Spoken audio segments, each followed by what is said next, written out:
आप हमारे वीडियो तो देखते हो, लेकिन लाइक, कमेंट और सब्सक्राइब करना भूल जाते हो। तो सब्सक्राइब और लाइक कमेंट करना ना भूले और हम आपके लिए अच्छे अच्छे वीडियो बनाता रहूं।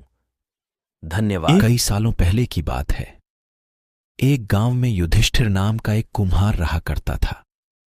दिन में वह मिट्टी के बर्तन बनाता था और जो भी पैसे मिलते थे उनसे शराब खरीद कर पी लेता। एक रात वह शराब के नशे में अपने घर लौट रहा था।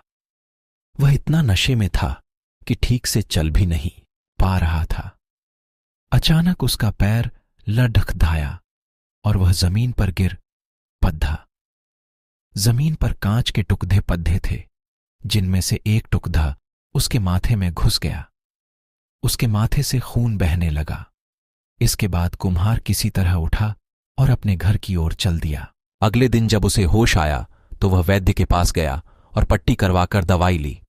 वैद्य ने कहा, घाव गहरा होने के कारण इसे भरने में समय लगेगा। पूरा भर जाने के बाद भी इस घाव का निशान नहीं जाएगा। इसके बाद कई दिन बीत गए। अचानक उसके गांव में सूखा पड़ीडीएच गया। सभी लोग गांव छोड़िडिया आज कर जाने लगे। कुम्हार ने भी गांव छोड़िडाच कर जाने का फैसला किया और दूसरे देश की तरफ निकल गया। नए देश में जाकर वह राजा के दरबार में नौकरी मांगने गया।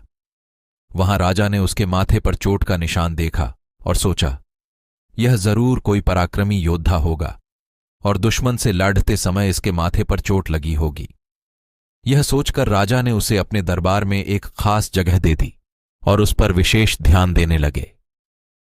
यह देखकर राजा के दरबार में मौजूद राजकुमार, सेनापति और अन्य मंत्री उससे जलने लगे। ऐसा कई दिनों तक चलता रहा। एक दिन शत्रुओं ने राजा के महल पर हमला कर दिया। राजा ने अपनी पूरी सेना को युद्ध के लिए तैयार किया। उसने युधिष्ठिर से भी युद्ध में जाने के लिए कहा।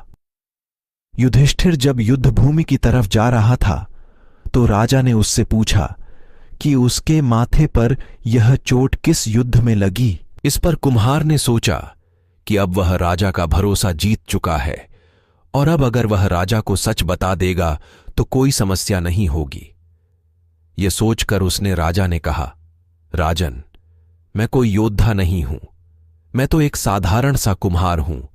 यह चोट मुझे किसी युद्ध में नहीं बल्कि शराब पीकर गिरने के कारण लगी थी। कुम्हार की यह बात सुनकर राजा को बहुत गुस्सा आया। उसने कहा, तुमने मेरा विश्वास तोड़ा है और मुझे छलकर दरबार में इतना ऊंचा पद पाया है। निकल जाओ मेरे राज्य से। कुम्हार ने राजा से बहुत मिन्नतें की। उसने कहा कि अगर उसे मौका मिले तो वह युद्ध में राजा के लिए प्राण भी दे सकता है। राजा ने कहा, तुम चाहे जितने भी वीर और पराक्रमी हो, लेकिन तुम शूरवीरों के कुल से नहीं हो। तुम्हारी हालत शेरों के बीच रहने वाले उस गीदद्दाह की तरह है, जो हाथी से लड़ने की जगह उससे दूर भागने की बात करता है। मैं तुम्हें जाने दे रहा हूं, लेकिन अगर राजकुमारों को तुम्हारा राज पता चल गया तो वो तुम्हें मार डालेंगे।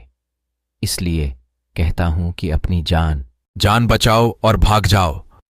कुम्हार ने राजा की बात मानी और उस राज्य को छोड़ कर चला गया। कहानी से सीख। इस कहानी से यह सीख मिलती है कि इंसान की असलियत ज्यादा दिन तक छुप नहीं सकती। एक न एक दिन राज खुल ही जाता है।